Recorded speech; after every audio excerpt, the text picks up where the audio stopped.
Baiklah, Assalamualaikum warahmatullahi wabarakatuh. Perkenalkan, saya Anissa Sajidah dari SMA Negeri 1 Kecamatan Guga. Pada Dewan Juri yang terhormat, pada kesempatan kali ini, saya akan menjadi pembicara pertama di tim kontra. Dengan mosi, Dewan ini akan mewajibkan orang tua untuk mengikuti tes kelayakan sebagai syarat memiliki anak. Perlu diketahui, Dewan Juri yang terhormat, di sini mereka mengatakan akan mewajibkan orang tua, sedangkan orang tua sendiri merupakan orang yang sudah memiliki anak, Dewan Juri yang terhormat. Dan lalu apa gunanya melakukan tes terhadap orang tua sebagai syarat memiliki anak, sedangkan tes tersebut dilakukan kepada orang tua? Seharusnya tes tersebut dilakukan kepada orang yang akan memiliki anak atau orang yang baru menikah, Dewan Juri yang terhormat. Jadi dari mosi tersebut sangat tidak valid, Dewan Juri yang terhormat. Kemudian saya sebagai tim kontra akan mendebat argumen yang diberikan oleh tim pro, yaitu pertama, mereka akan melakukan asesmen parenting yang sama terhadap seluruh orang tua yang ada dengan pertanyaan yang sama, dan asesmen tersebut dilakukan secara tulis, Dewan Juri yang terhormat.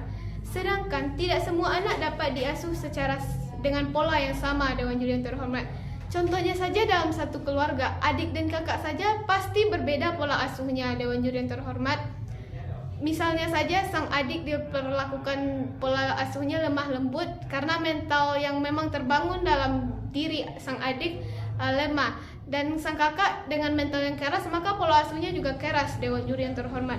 Maka asesmen ini sangat tidak valid, Dewan Juri yang terhormat, untuk mengatur pola asuh, di mana pola asuh tersebut di setiap anak sangat berbeda. Apalagi contohnya anak yang disabilitas dan anak yang normal. Pasti pola asuh mereka sangat jauh berbeda, Dewan Juri yang terhormat. Maka mosi tersebut sangat tidak valid, Dewan Juri yang terhormat. Kemudian mereka juga mengatakan pola pikir asuh yang salah. Pola pikir tersebut sudah ada sejak kecil, Dewan Juri yang terhormat. Dan dari kecil sampai tua pasti itu pola pikir yang mereka pikirkan, dan sangat sulit diubah jika serangkaian tes tersebut hanya melalui asesmen yang merupakan tes tulis. Apakah tes tulis tersebut menjamin mereka akan berubah pola asuh, sedangkan asesmen tersebut tes tulis, sedangkan tes praktek saja belum tentu mereka akan berubah di masa tua, karena orang tua tersebut tentunya sudah tua, Dewan Juri yang terhormat. Jadi kami tim kontra tidak mendukung mosi ini, Dewan Juri yang terhormat. Kemudian mereka juga mengatakan untuk mendorong kesadaran orang tua. Kesadaran itu juga tidak dapat muncul hanya dengan tes asesmen, yang dimana tes asesmen tersebut adalah tes tulis, Dewan Juri yang terhormat. Yang dimana tes tulis tersebut pasti hanya berisikan tentang teori-teori bagaimana cara mengasuh anak. Tentunya hal tersebut sangat tidak valid. Seperti contohnya saat kita melakukan pelajaran olahraga, kita diberikan teori, lalu kita diberikan teori bagaimana cara berlari dengan benar, lalu kita disuruh berlari, tentu tersebut tidaklah valid, Dewan Juri yang terhormat.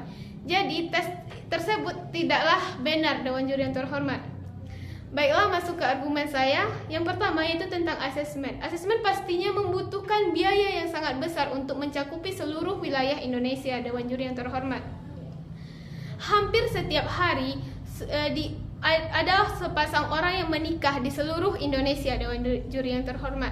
Dan pastinya jika setiap hari ada orang yang menikah, pastinya setiap hari juga ada orang yang melakukan program kehamilan ataupun memiliki anak, Dewan Juri yang terhormat. Dan bayangkan berapa biaya yang dibutuhkan setiap harinya untuk asesmen tersebut, yang membutuhkan biaya yang sangat besar, Dewan Juri yang terhormat.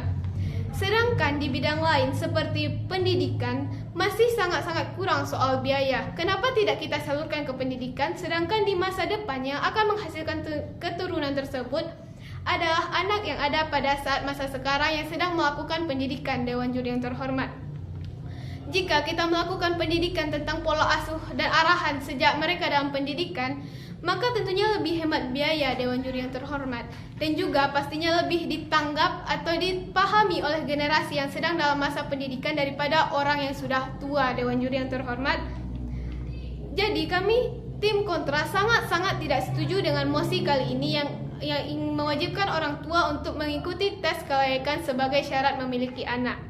Dan juga yang kedua yaitu jika dilakukan asesmen yang sama terhadap seluruh masyarakat yang ada di Indonesia, pastinya setiap anak akan kehilangan identitas, Dewan Juri yang terhormat. Di mana jika sama, tentu akan tertuju pada satu tujuan, dan hal tersebut tidak akan seimbang perkembangannya. Bayangkan jika hanya terpaku pada satu tujuan dengan pendidikan, lalu siapa yang akan menjadi hal-hal yang lain seperti atlet, Dewan Juri yang terhormat? Jadi hal tersebut akan menghilangkan identitas dan bakat yang telah ada sejak dulunya di jiwa anak tersebut, karena terpaku pada satu sumber dan menjadi satu tujuan, Dewan Juri yang terhormat.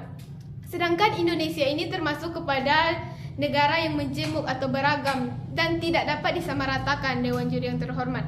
Jadi hal tersebut sangat-sangat tidak berguna, yang dimana mewajibkan seluruh orang tua terfokus pada satu parenting, Dewan Juri yang terhormat, karena setiap anak membutuhkan parenting yang berbeda untuk menghasilkan identitas yang berbeda dan untuk menghasilkan tujuan-tujuan atau cita-cita yang dapat memajukan negara, Dewan Juri yang terhormat. Maka kami dari tim kontra sangat-sangat menolak mosi perdebatan kali ini, yang dimana kami sangat menolak Dewan mewajibkan orang tua mengikuti tes kelayakan sebagai syarat memiliki anak, Dewan Juri yang terhormat. Terima kasih.